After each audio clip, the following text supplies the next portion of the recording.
لي مانيفست أهداف جديدة أو نشاطات جديدة أو طاقة جديدة في حياته. بكرة بوابة لاينز جيت دي من بوابات الطاقة المهمة والانتنس قوي، فحاولوا تستعدوا للموضوع ده، حاولوا تستغلوا الفرصة دي حتى لو انتوا متخيلين ان الكلام ده وو، فيعني مش هتخسروا اي حاجة لو جربتوا. ازاي نستعد؟ حاولوا ان انتوا تنضفوا البيت بتاعكم كويس، حاولوا تنضفوا أركان البيت كويس لأن ده مكان الطاقة بتبقى فيه راكدة، فانتوا عايزين تتخلصوا من الطاقة القديمة عشان تستعدوا تستقبلوا طاقة جديدة، يعني تعملوا زي ويلكمينج للطاقة الجديدة. عندكم هدوم ما بتلبسوهاش حاولوا تتخلصوا منها، عندكم جزم ما بتستخدمونهاش حاولوا انك تتخلصوا منها. بصوا في التلاجة بتاعتكم لو عندكم حاجات expired تخلصوا منها. بصوا في السكافريت، مش عارفة اسمها ايه، المكان اللي انتوا بتحطوا فيه الحاجات اللي هي البقوليات او المكرونة والرز والحاجات دي، لو فيها حاجات expired برضو تخلصوا منها، حاولوا ان انتوا تروقوها، حاولوا ان انتوا تروقوا البيت بتاعكم كويس.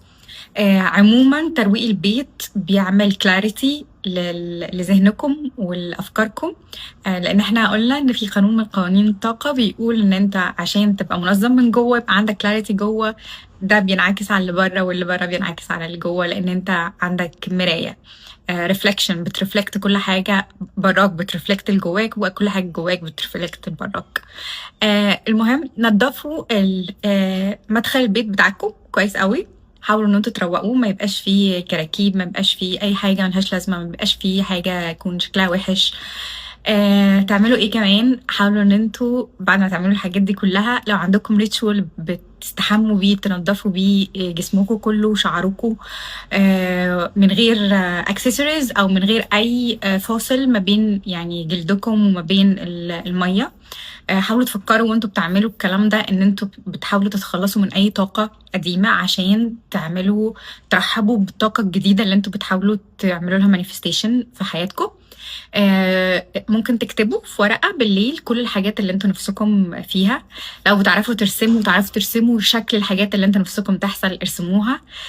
لو هتقدروا تعملوا مديتيشن وتغمضوا عينيكم وتتخيلوا شكل الحياة اللي انتوا بتحاولوا ان انتوا تمانيفست الشكل ده في لحياتكم دلوقتي، للواقع بتاعكم، اعملوا كده على قد ما تقدروا تتخيلوا تفاصيل.